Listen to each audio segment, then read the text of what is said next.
Good morning. Today, well, good evening, good afternoon, wherever you happen to be. Today is June 21st.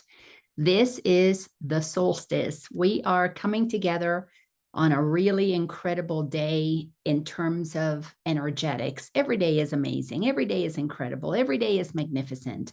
But today, as we enter into June 21st, the solstice, whether it's winter solstice or summer solstice, depending on where you are on the hemisphere or which hemisphere you are on the planet, we are experiencing energies that are activating more intense opportunities for our awakening.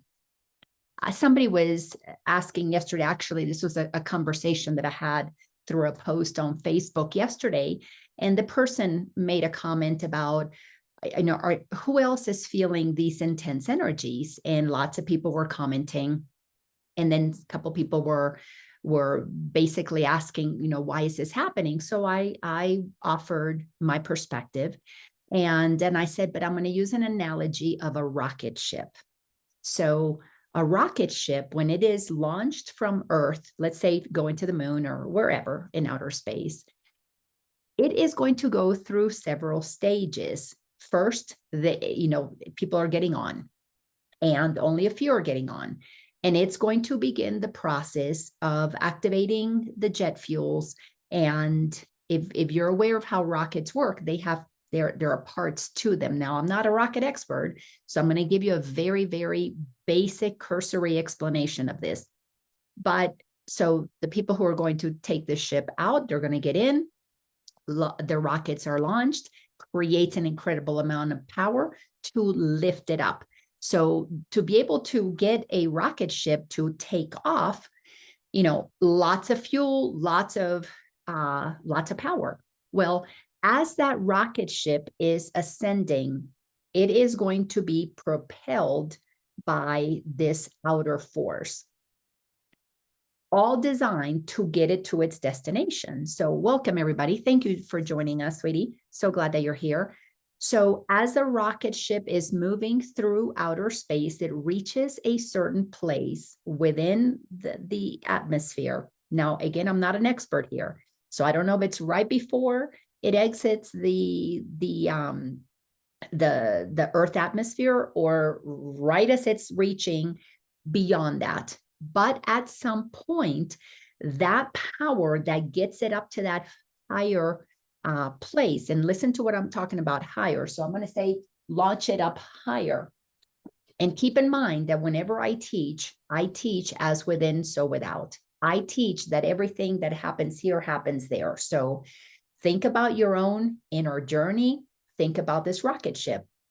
To raise the vibration of a human, we have to go through the process of launching ourselves into a spiritual journey. So the rocket ship is being launched into outer space. Well, the turbulence, the most incredible turbulence, happens when we are ascending. When you're seeing your ego, you're seeing your story, you're seeing your pain of childhood, you're seeing all that was dark within you. And until you have gone inside and looked at your deepest fears, whether it's about abandonment, whether it's about rejection, abuse, physical, mental, emotional, all of those things activate fears. They activate wounding that we experience as trauma. And trauma is really nothing more than something that has happened that has not been looked at, and then it happens again and again and again and again. But because you don't know how to heal the root cause, every layer of the same experience creates what is known as trauma. It is just so intense, it stays there, and it basically runs your life. Well, until we look at that in here, we cannot ascend. So to be able to get that rocket ship up, we need to give it a lot of fire. We need to give it a lot of fuel to launch it. Well, the fuel is our willingness, our absolute desire to see. It is a combination of, I'm going to say, a partnership. God desires all of us to be free because that's how God created us.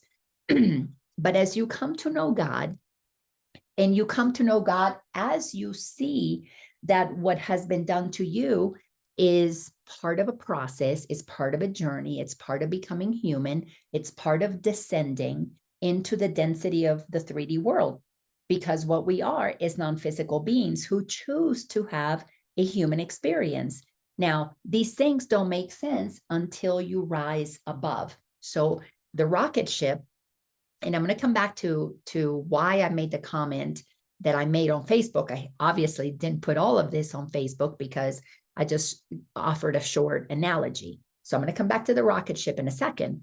But let me just say that as we are looking at what has happened to us, at some point, we begin to realize, because our soul gets activated as we begin to look at our trauma.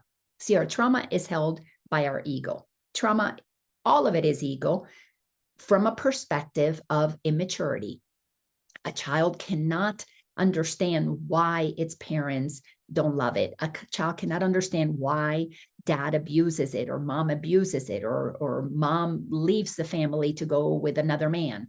A child does not have the maturity, the human ability to process that, well, mom just doesn't want to be here anymore. She fell in love. Instead of being happy for mom that she fell in love and moved on, the child takes it personally. A child is physically abused by dad, uncle, grandpa, brother, maybe sister.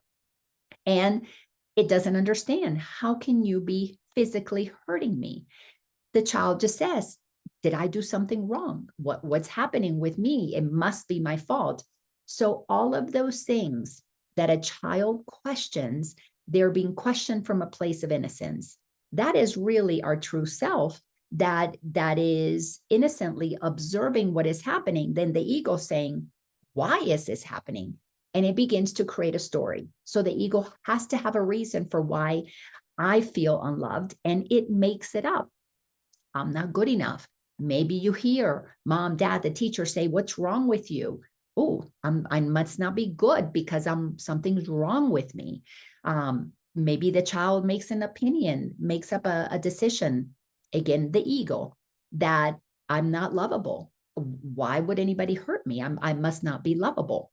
So we hear this, parents, I know I've been guilty of saying things like, I'm so upset with you. I'm so angry at you. I'm not happy with you. I would say things like that to my children. And you know what? Everybody did it. And I had to go through a process of forgiveness for saying such unconscious things. But it was said to me. Others taught it to me. Hand-me-down beliefs create the information that we operate from when we are in the deepest of our density. So let me move this so you can see the whole thing. So a child that doesn't understand what's going on, the ego takes over, the soul recedes, the soul goes into safekeeping. Basically, the ego doesn't want the soul to communicate because the soul would say, we're going to forgive him. Now, if you go on YouTube and you search amazing things that children say or titles along those lines, you're going to watch little ones that can barely talk say, it's not nice, mommy. Don't do that. There's one that my daughter quotes all the time, a little boy. I can't remember how old he is. His mom's name is Linda. And he says, Linda, that's not love. That's not love, Linda. I mean, it's the cutest little thing. The little boy can't be more than maybe 2.5, 3 years old. But anyways, so when the soul speaks of love. And it will call out, that's not nice. That's not okay. That's not loving, because the soul is pure love. It is the bringer of love to the planet. The ego is the block to it. So the child experiences something that's painful. The ego goes, oh, we're going to make an opinion. And it begins to layer in front of the child belief after belief after belief after belief, to the point that you can't hear your own inner voice. You can't hear your own inner innocence, the loving part of you that does forgive everything, because you realize that all of us here on planet Earth have forgotten who we are. We forgive them. They don't know what they're doing because they don't know who they are. The ego is creating layers and layers and layers and layers. This is why The journey is about peeling layers of an onion. And that's what it is. You're looking at belief after belief after belief. And as you make decisions, this belief is not true, this belief is not true, you let them go, let them go, let them go until you reach the truth of who you are, until your heart is free to be, until your soul can express itself. But you cannot undo the ego until you understand the way the mind works, because the mind is the one is where we store all of the beliefs. You know, your brain is the place that creates neurological pathways that activate in your physical vessel the chemical factory that sends the chemical of feeling bad, of feeling good. So a little child, it has an experience. All it can do when it is teeny weeny is go, because it holds its breath, it goes, this is, it knows, it feels the lower frequency of those who are abusing it. So the high frequency of a child, little by little by little, is covered up by the ego. So the ego takes over, the child is just in the background. Think about when you put things in the basement or in the attic, you put your good china out there somewhere, or your fine stuff, because you don't want anybody to break it, you don't want it to get damaged, or maybe you inherit it from a loving grandparent. It goes to the back. You know, you place it in there when the attic is empty. And then little through the years, you pile more. I know I did. I pile more crap in front of those things. So eventually I forgot that I even had something nice that my grandmother gave me. In my case, it was a beautiful fishbowl. That an antique, amazing, like 200-300-year-old fishbowl that had been in her family. But I piled so much stuff in front of it. Every time I went to the attic, I never saw that. I just saw all the crap that was in front of it. All the things that distracted me, the seasonal decorations and all the baby clothes that my kids had outgrown in case I had another child. The paperwork that I thought was so important, like tax papers. I got to save them for 7 years. So over time, we forget the truth of who we are. So what happens, I'm going to get back to that rocket ship analogy, is you are back here. The truth of who you are is back here. You have layers of thoughts that have been created because the mind of an immature child is perceiving what is happening, creating beliefs. Those beliefs create neurological pathways, send out chemicals. You feel bad, you feel tense, and you spend your whole life in anxiety, in tension, in tightness, in reaction. So when this person was asking the question on Facebook, are you all feeling the intensity of what's happening? Who else is feeling these energies? And people, of course, she had lots of answers. It was like 40 some odd people commenting, yes, I'm feeling it too. I don't understand, feeling like it's my relationships are being stressed. I'm feeling angry with so-and-so. My coworkers are all upset. My neighbors, everybody's wigging out. So what is happening? For thousands of years, humanity, I'm mixing all kinds of things, so track with me here. For thousands of years, humanity has had teachers that are helping us understand the process to truth. Primarily Jesus, who happens to be who I share Jesus's information, because that's who's guided me personally. That's who connects with me, communicates with me, or I shouldn't say connects with me. I connect with that voice, that guidance. None of this is outside of me. Of course, I've learned that through the years. All of it is within me, as it is within you, as it's within everybody else. But based on our upbringing, we connect with the guides that feel most resonant to us. And I grew up Catholic, so Jesus made sense. If Buddha showed up or Muhammad, it might have freaked me out and I would not have listened. But it's Jesus. And Jesus was my homie. Jesus loves all the little children. So I always had a good relationship with Jesus. So I was being guided just as Jesus has for 2,000 years. Remember, I connect dots. That's really what I do in this spiritual journey. I help people look at the ego, look at the soul, and then connect dots to figure out where they are on this journey, where they are on this bridge, where the rocket ship is on this trajectory. So back to putting pieces of the puzzle together. So for thousands of years, not only Jesus, we had Lao Tzu, we had Confucius, we had Aristotle, we've had lots of teachers, Gandhi, Martin Luther King Jr., lots of teachers telling us, come this way, come this way. They did their work, ascended to a place of high frequency, and they've been telling everybody, come this way. There's only one way out of insanity, and that is to see how you became insane. It's simple. It's absolutely simple. If you go into the woods and you get lost, well, how do you find your way out? Follow the way you went in. That's simple. The whole story. Okay, I'm going to add another layer of information here. So again, track with me. The story, Hansel and Gretel. Hansel and Gretel dropped breadcrumbs as they went into the woods, and the witch got a hold of them. The way they escaped, they followed the breadcrumbs out. All the sages, all the teachers have been leaving us breadcrumbs of how they ascended. All we need to do is follow the breadcrumbs. So we have been, as a humanity, slow in waking up, because there has been a deliberate plan to keep humanity in bondage. Now, you would say, well, how can there be something deliberate in consciousness? God is all love. God gave us free will. That's what we have been studying inside of the New Beginning, which is chapter 30 in A Course in Miracles. Oops, let me take my little sticky off of the front so you can see this magnificent book that teaches us how the mind works, because you cannot unwind the mind if you don't see how the mind got wound up. So it all goes hand in hand. Okay, so we have been in chapter 30, the New Beginning, and this is preparing us for what's coming. So to know what's coming, you need to understand how to get out of where you've been. So if you want to go to outer space, you've got to understand how to launch out of the planet Earth. So we just finished last week the section number 2, titled Freedom of Will. How does this loving creator allow for the abuse in humanity? How is that possible? Because we have free will.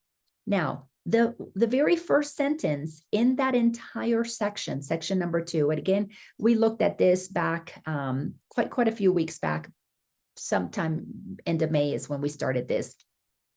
And it says, you do not understand that to oppose the Holy Spirit is to fight yourself. As children, we have our soul, who is our true self. When you mature in this journey, you understand that when you listen to your true self, you're listening to the Holy Spirit. Eventually, you realize Holy Spirit and God are the same thing. You're really listening to the truth of who you are. You're listening to the loving voice that you are. All right, so the child experiences what it experiences, and the mind, the ego, that thinks it is separate, there's somebody out there doing something to me, makes an opinion, creates a perception, and then it lives as if that perception is true. And again, that perception covers up the truth of who we are. So we have free will to take on a physical body, incarnate, and of course, when we incarnate, what do our parents do? They all bring us down into their level of consciousness. If you got an unconscious parent, they're going to teach you about all the things you need to be afraid of.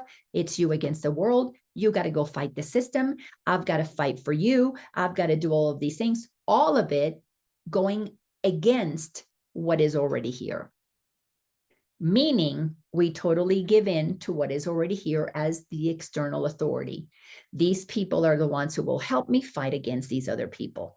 This political party is going to fight against that political party. This school team, football team is going to fight against that school football team. This religion is going to fight against that religion. That's why we had those holy wars where millions of people were killed in the name of God. Absolutely makes no sense when you wake up, but when you're asleep, makes perfect sense. We're fighting against each other. So we have free will. Chapter 2, freedom of will. Today we're going to start section 3, which is beyond all idols. Meaning when you understand free will and you realize, okay, I chose to be here. Very difficult to do when you haven't cleared your trauma. So back to the rocket ship. This rocket is launching. The fire is necessary to, it's what's coming out of those rockets, potent, powerful chemicals and whatever. I'm not a scientist either. So what is happening inside of those jet packs is just to launch it up. So think of the jetpack as the desire, the absolute desire to see clearly what is happening. And the minute that you enter into the realm of curiosity, you want to see clearly, what you're going to see is everything that was dark within. You're going to have to face your trauma.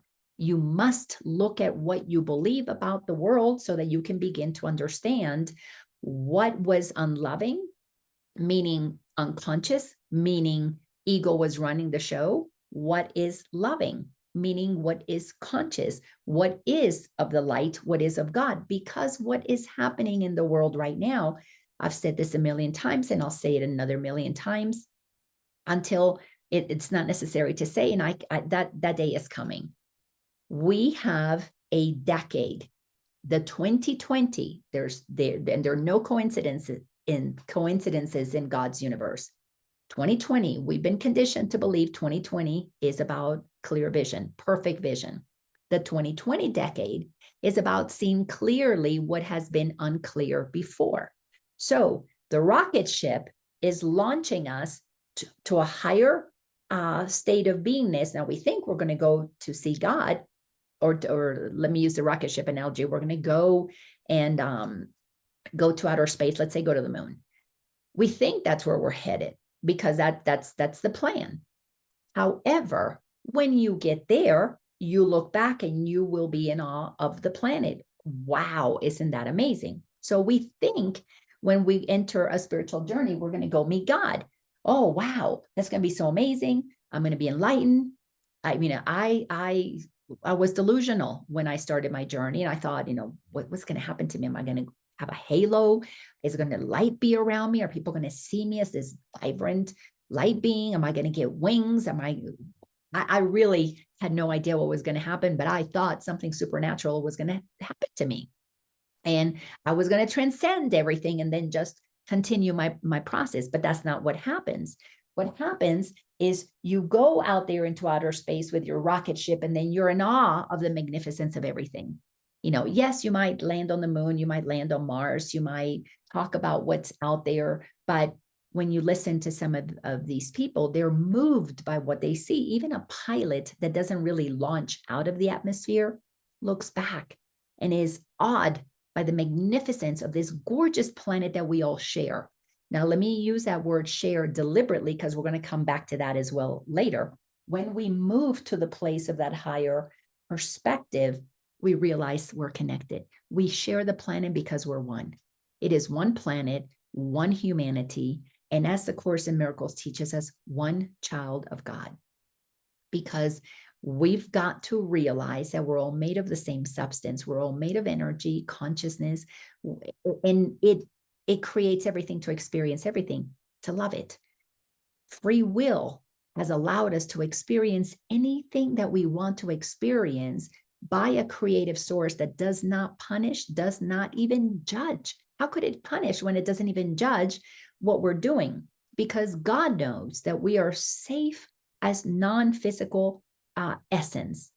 But the human experience, the process of separation, is a decision to experience ourselves as if we are other than. These things do not make sense until you begin to feel God. As you begin to feel God, you begin to really get the magnificence of this incredible journey that we're on. Then you look back like from the spaceship and you cannot help but want to be in service to humanity. That's definitely what has happened to me. As I was moving on my trajectory, my ego thought, oh, spirituality, this is so good. I'm feeling so much better about myself. Oh, it's got law of attraction. I'm going to make more money. I'm going to attract more amazing things. Little by little by little, my ego became spiritualized and wanted to use spirituality for personal gain. I am going to become a New York Times bestseller. I'm going to be up there with Eckhart Tolle, Marianne Williamson, all these ideas of grandeur. It's nothing further than the truth. Now that I'm not even going to go down that rabbit hole. But anyways, so as you continue your ascension and you move closer and closer to God, you internally, as within, so without, we'll get back to the rocket ship in a second, you begin to realize that your purpose is to love your brothers and sisters, that your purpose is to be in service to humanity. So let's go to the rocket ship. The rocket ship has been lit up. It is taking off. When it begins to get close to the place that it can see that it is outside, that it is in that realm of peace out there, before it drops the rockets, because at some point when you connect with God, you don't need to see what God is all about. You are God.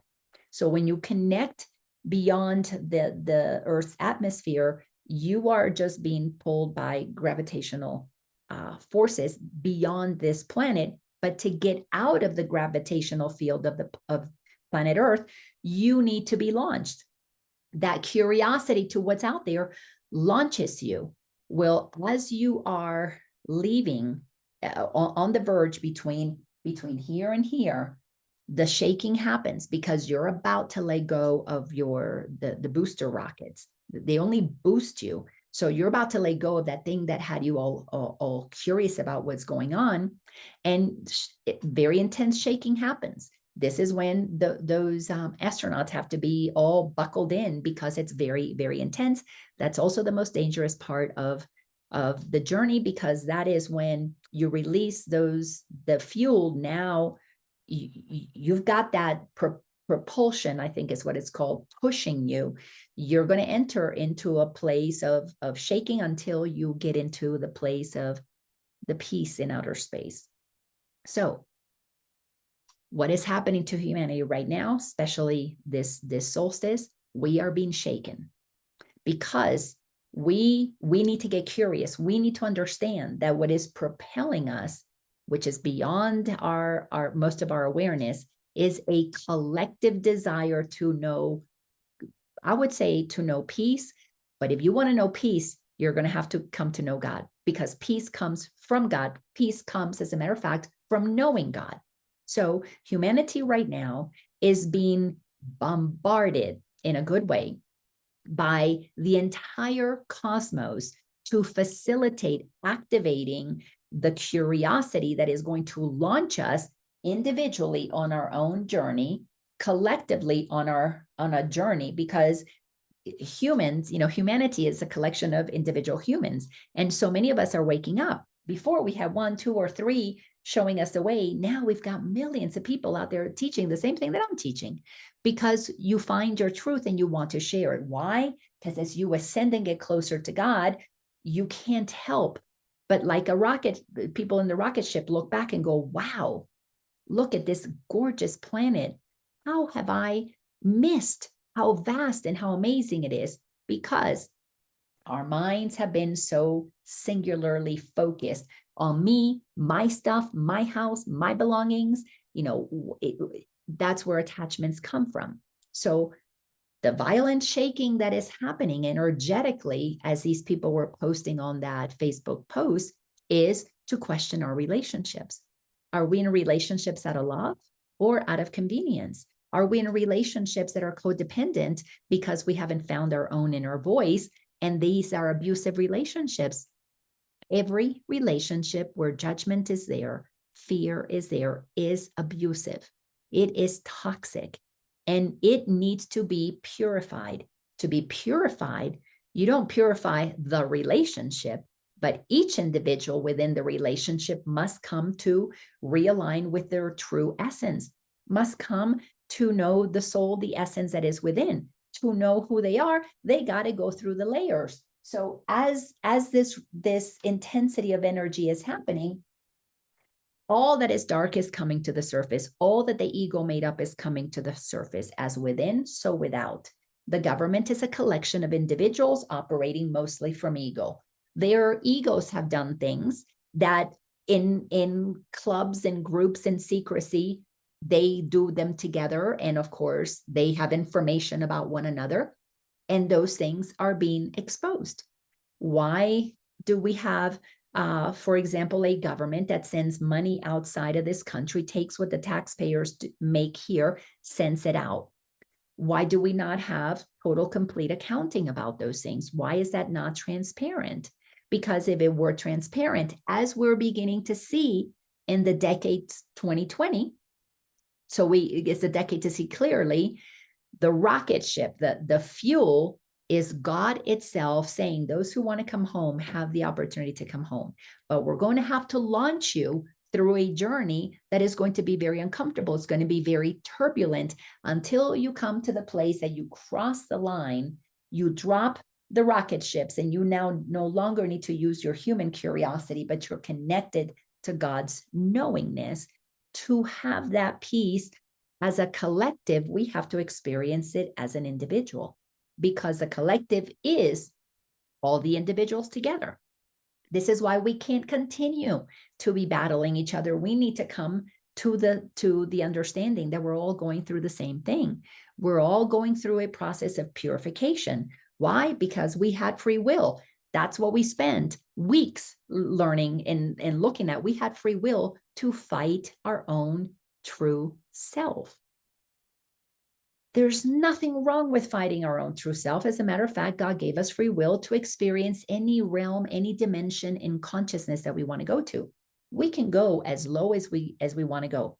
We can descend into the realms of atrocities, and God is still not going to judge us, because God knows that this is happening in consciousness. These things are very difficult to understand until you begin to feel God, until you propel yourself to the realm of realizing that we're all one, until you widen back enough. And but you can't do that if you're thinking about just you and your stuff and attached to this, that, or the other, or just my country. And I want my team to win, and I want my country to win, and my country fighting that country.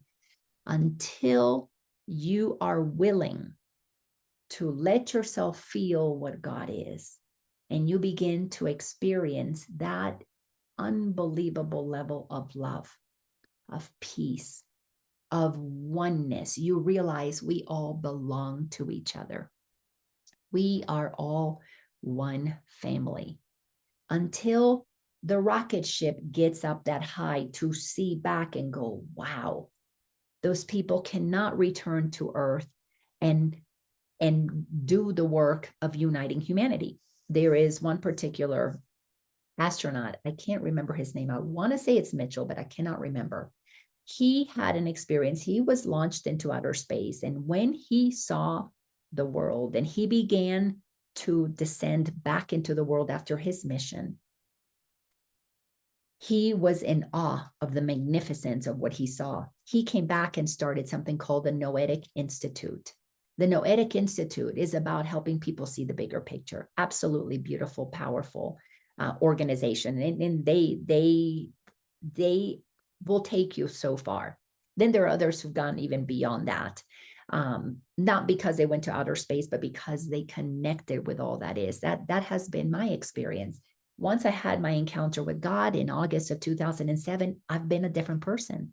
It just totally, completely reminded me of the truth of who I am, but then came back into the world. I came back, off my rocket ship, came back in, and then I had to do the work of looking at all of the layers. And you can't skip that process, looking at all of the layers, because that's how we learn to forgive ourselves. That's how we learn the way the game is played. That's how we understand that everybody has the experience of falling into the illusion, gets trapped in it, and from that place begins to believe that this is all we are. And we go into the realm of protection that allows for the systems that sell us security systems and houses and stuff, and makes us feel like this is mine, and my bank account, and my yada, yada, yada. All of those things that are fantastical for the ego and making money and bind us to the outer world as that being our reality, is designed to help us forget our inner reality.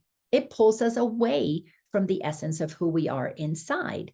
Now, as we move now from this section 2, freedom of will, and we enter into beyond all idols, we're continuing to see that there is a process that we must go through. All of them are going to lead us to liberation, all of these steps, but you can't skip them, because they are the breadcrumbs that will lead us home. You can't be in the woods and then jump over here. Well, A little aside, I'm not going to get into this, but in quantum physics, all of it is happening at once. I mean, that blew my mind when I began to see all my lifetimes. And not only my lifetimes, but this lifetime, I began to see them all like, oh my God, it's all happening at one time. So yes, Hansel and Gretel can go from here to here if they decide to, because it's all happening in mind. But in the human experience, it appeared that they worked their way back home. So you got to go through the steps in order. Jesus had an experience of descending, becoming a human, living on the planet. He learned how to move beyond his ego because he came at a high frequency. So the ego was formed, but it couldn't overpower his memory of who he was because his memory did not go fully to sleep. It took a nap and he was able to transcend and then move through what he moved through. We can all do that, by the way. So let's go into paragraph number 3. Beyond all idols. Section 3, beyond all idols, paragraph number 1. Idols are quite specific, but your will is universal, being limitless. So I want you to pay attention to what this is saying.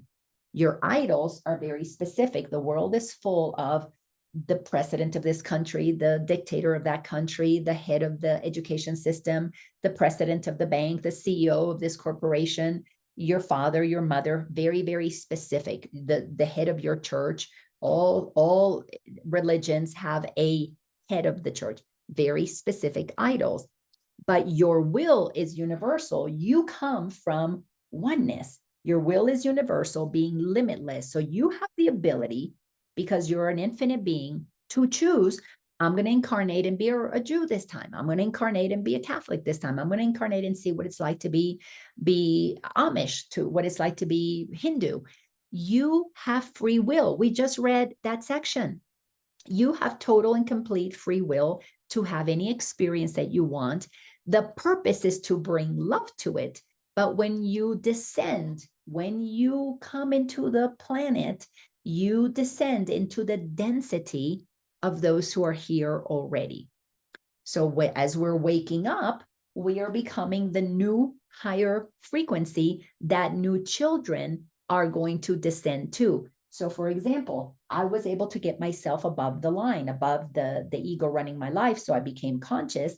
So then my younger children, I was able to help them not go so low. My younger daughter, she went lower, but her process was to ascend pretty quick. So she definitely is on a trajectory to ascend. But all the unconscious parents that teach their children through fear, through authorities external to them, they bring their children down to their frequency. And of course, if that child, and all children are higher frequency than the parents, all of them, then that child has to struggle to find their way back. And usually they're going to go through a process of depression because they realize, oh my God, this is a shit show. This doesn't make sense. They're going to take drugs. They're going to numb themselves. They're going to drink. They're going to do things that they're not supposed to because they're trying to escape that we're pulling them into a frequency that doesn't feel good. And, we talk about child abuse, mental abuse, physical abuse, emotional abuse. Do you realize that unconsciously parenting is the biggest form of abuse? When you don't know who you are abusing yourself, number one, with the lies, because you don't know who you are, with your fears. Then you abuse your child because you're pulling them into that density.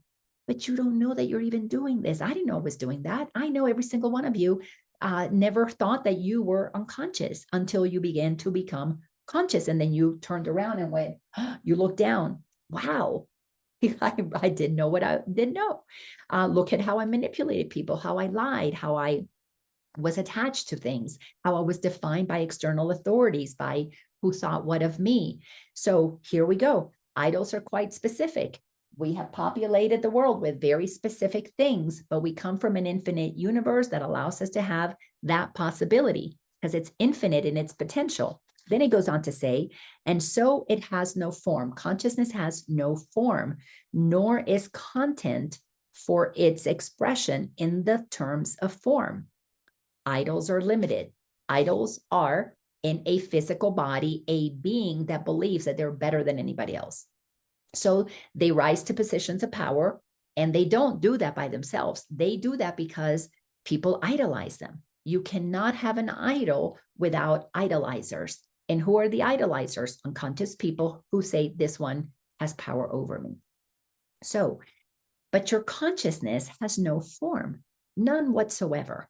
So you, me, all of us must actually return our mind to being one with God before we can observe those who we were giving power to. So that journey has to happen. The rocket ship story again, that rocket ship, those energies that we're feeling is pushing humanity towards greater vision, towards seeing. So it is unearthing. That rocket ship puts out a lot of light, a lot of fire. You can see things for long ways when you've got that much fire. It's turning on the light, but it's when it turns on the light, it's turning on the heat. All the things that are dark are coming to the surface. Now that's why we're seeing more and more and more, like that movie right now that is going to be played in mainstream theaters, which is a miracle because it's been already made for a couple of years. But theater after theater, organization after organization, with people at the helm of it, idols, that we worshipped, CEOs didn't want it seen because it's going to cast a big light, a big flashlight on something that has been happening that keeps humanity unconscious. That movie is called The Sound of Freedom. It's about pedophilia. Well, to be able to control people, you've got to do something that is unspeakable. And what is more unspeakable than doing things with children? So when that movie finally, I believe it releases July the 4th, when it comes out, the more people that go see that movie, the more they're going to understand how idols are created. Because so much of the leadership that we have come to idolize gets to that position and continues to have people who are willing to play those games through the process of manipulation. It's just the way the ego works, as within, so without. If you take an honest inventory of what you're capable of doing, you would honestly acknowledge that you have the same potential to do the same ugly, dark, nefarious, evil, mean things as anybody else. Why? Because we all share one consciousness. The mind can be conditioned to do anything that it desires to do. Why? Because we have free will. And with free will, we can descend to the darkest of the dark. But you can't go beyond that, because even when you get there, all that's left is up. It's like when you jump into a pool. See, I'm going to throw another metaphor in here. I grew up with a pool. So when we would jump to the pool, especially when we were younger, we knew that we would dive in and then we would hit bottom and it would always push us up. We could push off from the bottom. So we weren't too afraid of diving in with our feet first, because eventually you're going to hit bottom. Same thing with AA, Alcoholic Anonymous. You cannot heal until you hit your bottom, because from your bottom, you push up. All right, so let's keep going here. So idols are limits. It's a limitation. It's a belief in me. And if you become an idol, you're going to be idolized, meaning you're going to think you're better than anybody else. So it has its limits, because you can't go beyond what it is that you are being idolized for. Now, well, let me not open that other can of worms. So they are the belief that there are forms that will bring happiness, and that by limiting is all attained. It is as if you said, I have no need of everything. Listen to that. When this is the only house that I want, this is the only job that I want, it's as if we say, I have no need of all the other opportunities. Isn't that amazing? This is the partner that I have to have. I don't want all the other 7 billion people on the planet. I only want this one. And this is, we get attached. This is the car that I have to drive. This is the place that I need to live. This is the country that I need to be in. This is the president that I need to be in charge. It's as if we say no to everything else. That is one of the most powerful lines that I really want you to get from this particular section, because when we have no need of everything, our mind can be deceived into being pulled into the idea that once we get this thing, we're going to be happy. Once we get this thing, we're going to be okay. Once we get this marriage, it's all going to be good. Once I divorce this one, I'm going to be happy. Once I have the baby, I'm going to be okay. I'm going to be happy.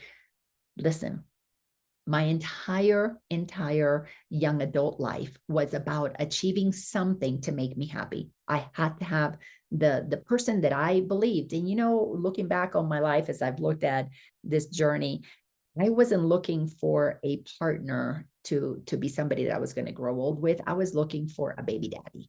I had this need to have children. I was looking for who's going to be a good dad, who's going to be there with me when we have this baby. So I picked somebody who would be perfect.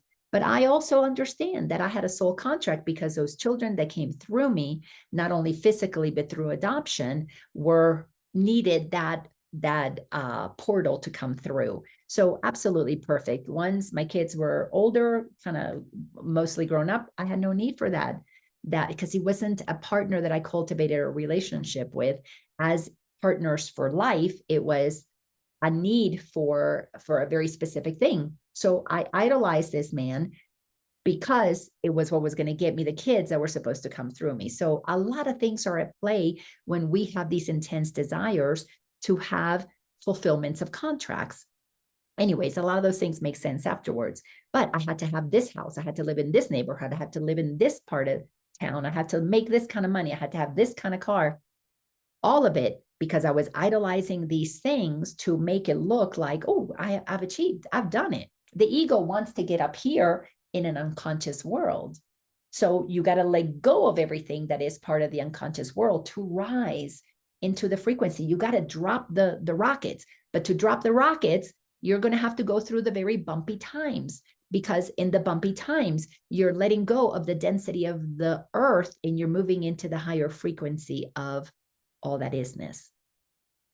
The world is bifurcating. What is happening? 2020 decade is for those who have the eyes to see, the ears to hear, to make a decision. Do you want to operate from your soul?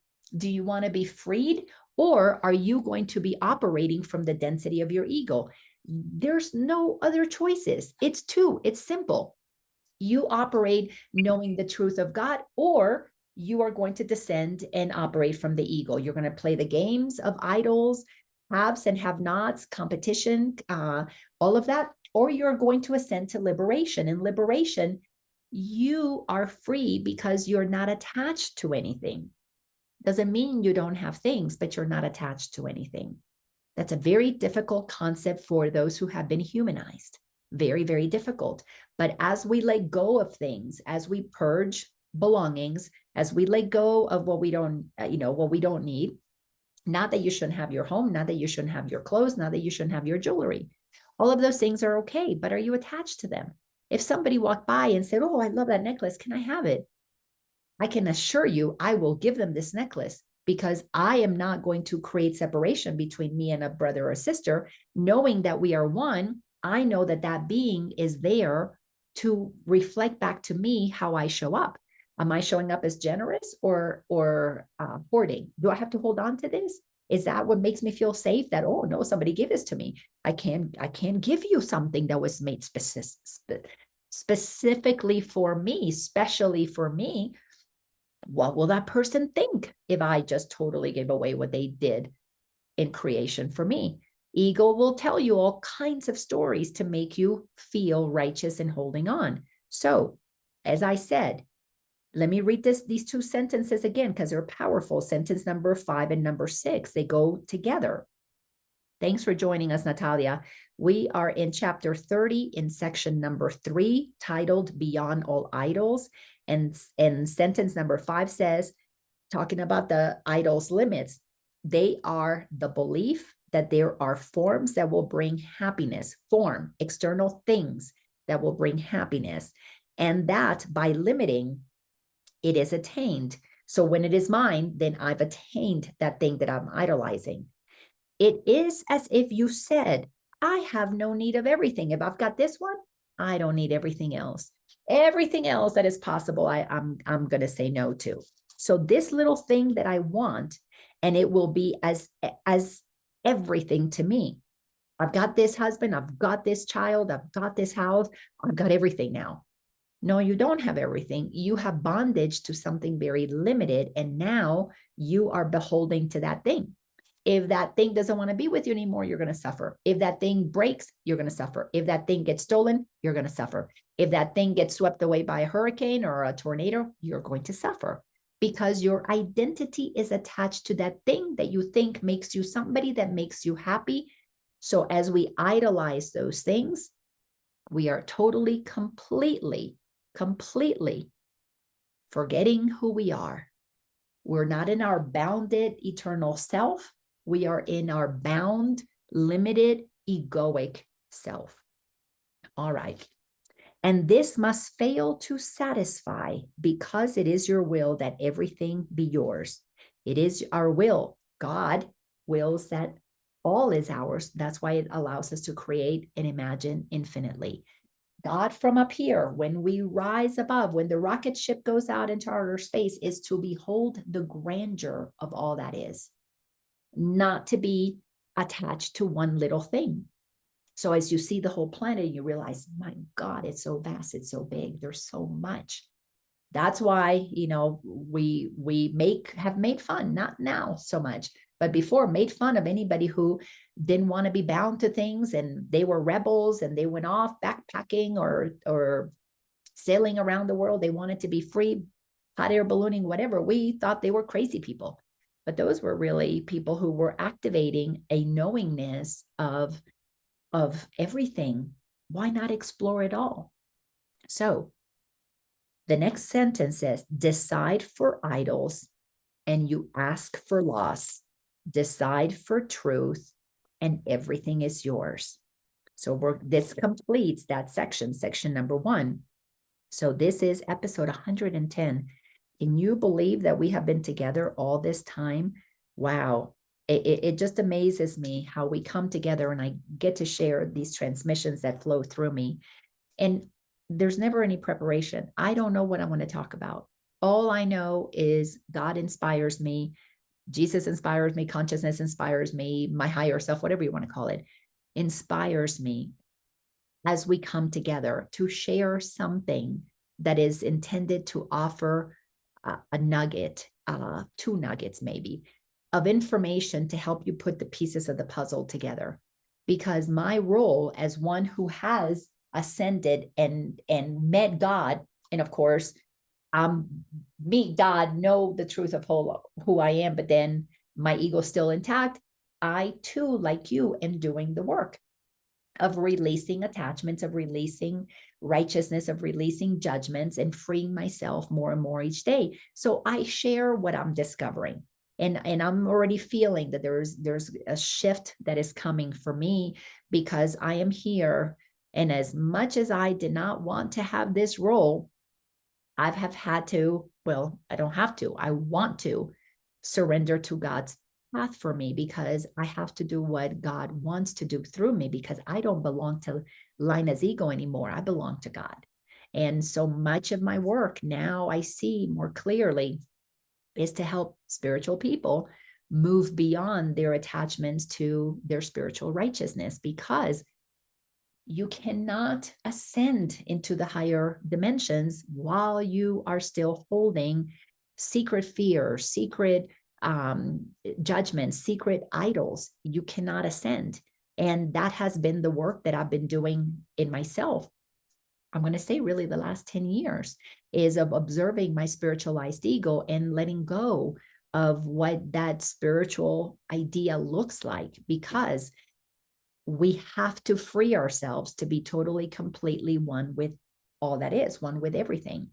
While we are in spiritual cliques, and this is my guru, and this is my teacher, and I do spiritual work this way, and I do energy work this way, and we're not open to more, the mind shuts down, and then this is it. Oh, this is the spiritual path. Oh, no, this is the spiritual path.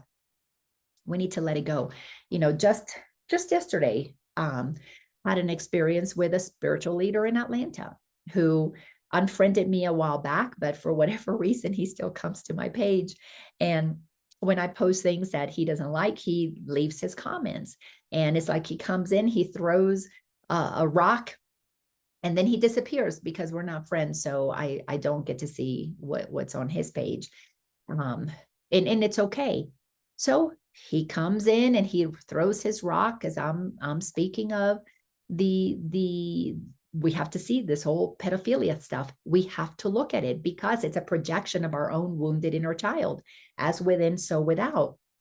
When our inner child has not been fully freed from our ego stories, and believe me, getting spiritualized and spiritualizing the ego, it blocks us from connecting with our innocence. That's why we can be a spiritual leader of a congregation and then go throw a rock at somebody else and say, you're not being spiritual enough. As a matter of fact, you talking about this pedophilia, I forget what he said. It's you're creating more danger for the children because you're promoting things that are not true. I forget what it's something along those lines. And I just post it. If he ever comes back to see, it's like, you're entitled to your opinion. We are all at whatever level we're at. I don't know your level. You don't know my level until we are operating from total freedom. When all beings are free to be whoever they want to be, because we have free will. That's the section we just finished reading. We have free will. But when you realize you have free will and what you are is a loving being, you don't will with fear. You don't will with judgment. You don't will with anger. You stop doing that. You just come from love. And then you can see the world like the astronauts. You can come back and see the world and realize, oh my gosh, how can I serve humanity? How can I help people come together? Because you see the beauty, the vastness, that which is holy, good, and beautiful about all that is.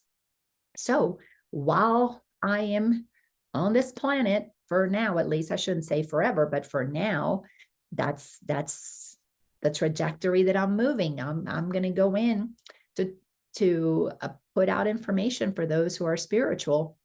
And I'll tell you one thing, spiritualized ego can be some of those vicious egos out there, as well as religious egos who think they know God, who think that they have the only way to see God. They have the only way to see what is right. And when you get all spiritual and you really think that you're connected to something higher, and it gives you permission to judge those around you. And that's the whole point of why we have to transcend the spiritual ego, because there's no others outside of you. We're all one. So to go on somebody's page, Facebook or in person, it doesn't matter, to go tell somebody that their thoughts and ideas are wrong in a judgmental way, it is to be projecting what is within you that has not been looked at, that has not been healed, that has not been addressed.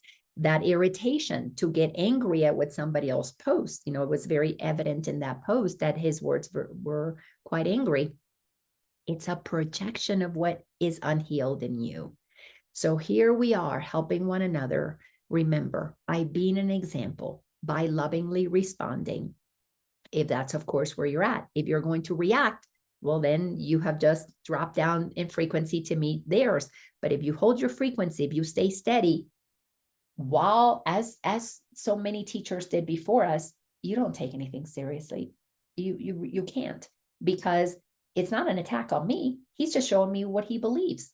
He thinks he's attacking me. He thinks he's letting me know how wrong I am, but I'm just observing how right he is. He is right because he's showing me where he's at on that particular issue. So I get to see it as a call for love and just send so much love and compassion and wish him and his family well.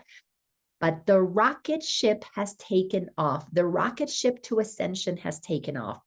We are going to be shaken as we drop the lies, as we drop the need for separation.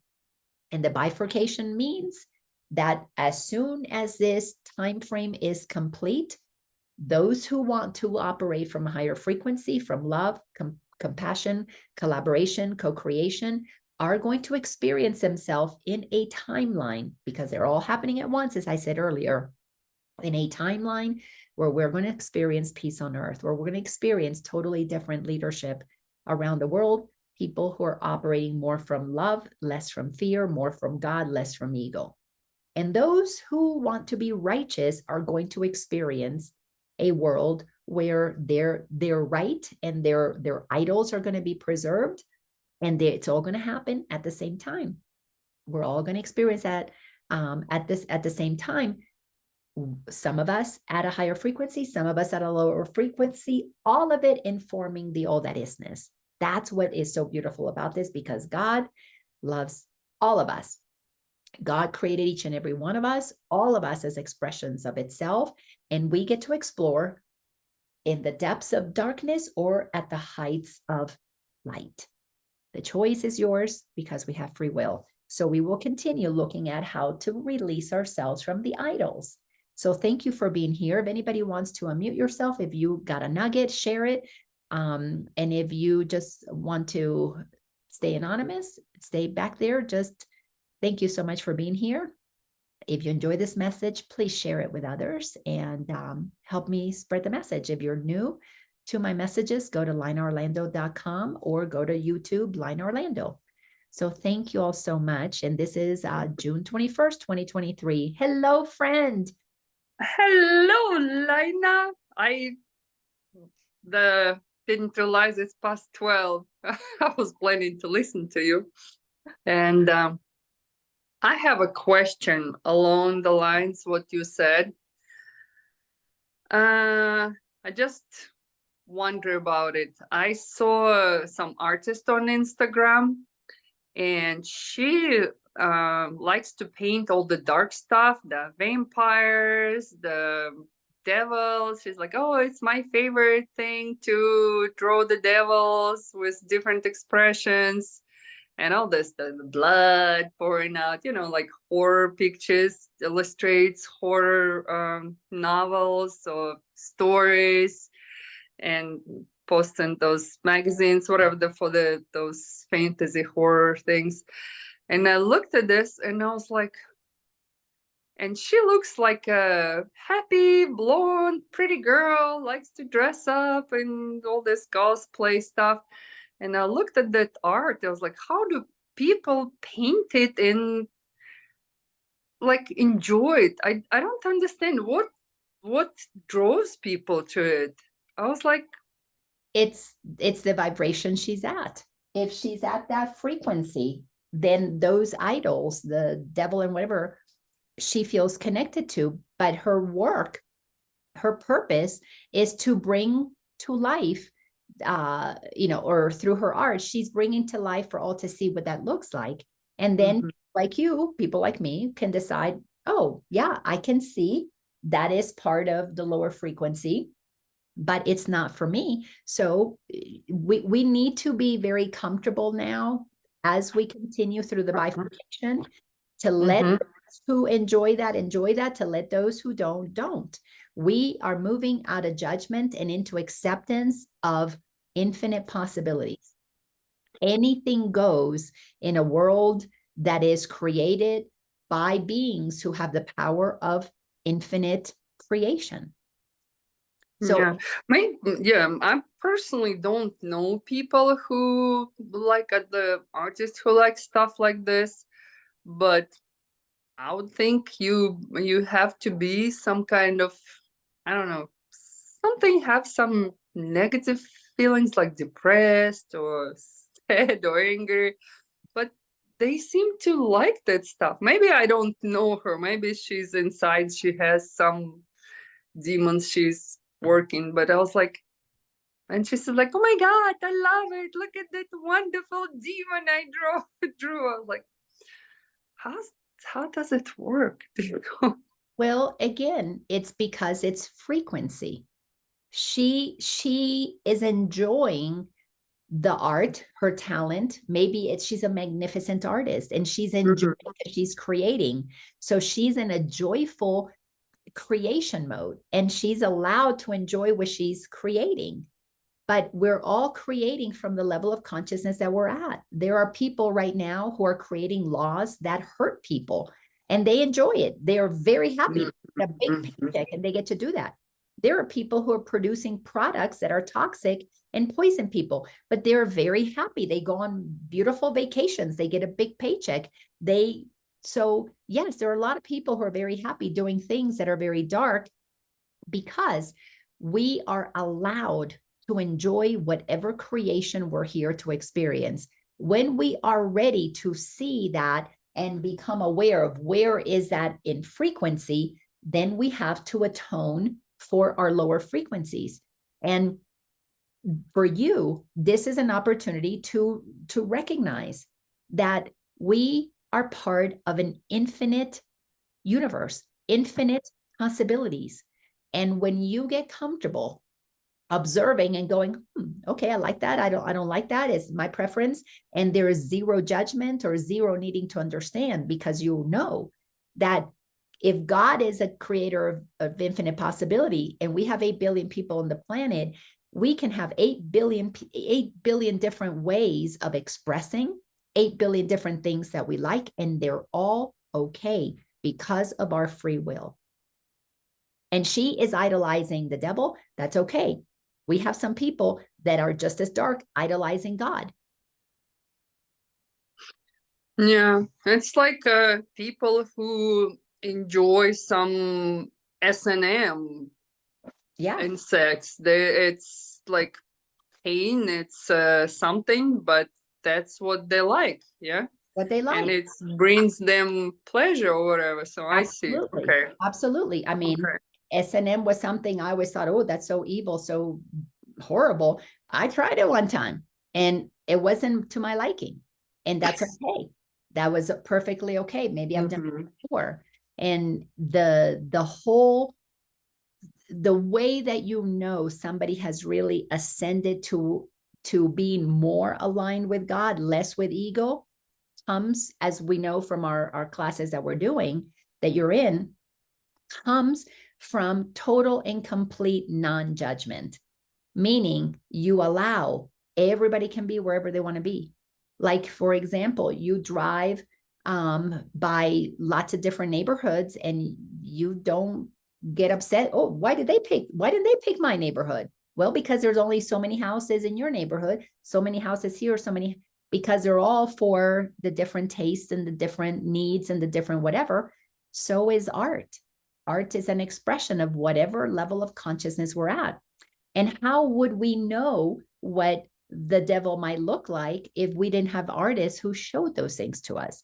Or how would we know about anything other than what we know if we didn't have others who welcomed us into that world? That expands our awareness of what's possible to increase our compassion, our kindness, our forgiveness, our tolerance, our open-mindedness, all of the characteristics of a teacher of God in A Course in Miracles. So it's a great question for you to see, is there still judgment or is there more tolerance? And once you realize that if there's judgment in there, you're going to feel uncomfortable. If there's tolerance, you're like, oh, okay, that's her choice. We are bifurcating more and more and more. And the bifurcation, all that it means is people are picking the frequency that they want to continue the journey on. And it's going to be a different journey. Those who are continuing a journey with God as are, in alignment with God, are operating at that frequency, is going to feel like we're in totally different worlds, even though we might be on the same planet. Yeah, it just was, strange for me. I was like, kind of like, I see the art made with love, and she's joyfully, oh my God, I'm so excited writing about it. But all the blood and tearing and sadness and ghosts and Dracula's, I was like, it's kind of doesn't go together. I was like, how's it? Yeah, because you're judging that it doesn't go together. It all goes together because we appear to be happy unconscious. We appear to be happy consciously. And we cannot really understand another person's process or where Mhm. they're at, because our work is just to focus on where we're at. And before you experience being awake and being more aware of truth, didn't you have moments of happiness when you clearly know you were totally unconscious? I did. I thought I was Yeah. very happy. I thought I was very happy accumulating stuff. I thought I was very happy working like crazy. I thought I was very happy when I was participating in all the activities that I did. I thought I was very happy when I was controlling my children's lives. I really thought I was happy. And it is now that I see, I thought I was happy, but I really wasn't. I was working at acquiring it, at becoming, at achieving. But I thought I was happy because I didn't have anything to compare it to. Now I realize that was as happy as I could be unconsciously. Now I know that what happiness consciously looks like. It's very different, but I thought I was happy. Gotcha. Thank you. It's all about allowance, sweetie. It's all about allowance. So good questions to check inside, to just come in and see where you're at, because that's where the liberation happens, is we're liberating ourselves from our egoic beliefs, attachments, conditions, judgments, and all of that. Sweet Ginger said, "Oh, you are the bomb. Love you." Well, Ginger, I know you're gone, but I love you too, and you're the bomb too. Anyways, thank you so much for being here, sweetie. Love you so much. You guys Love take you too, Laina. We'll see Thank you you. next week. Love you. Mwah. Bye. Bye.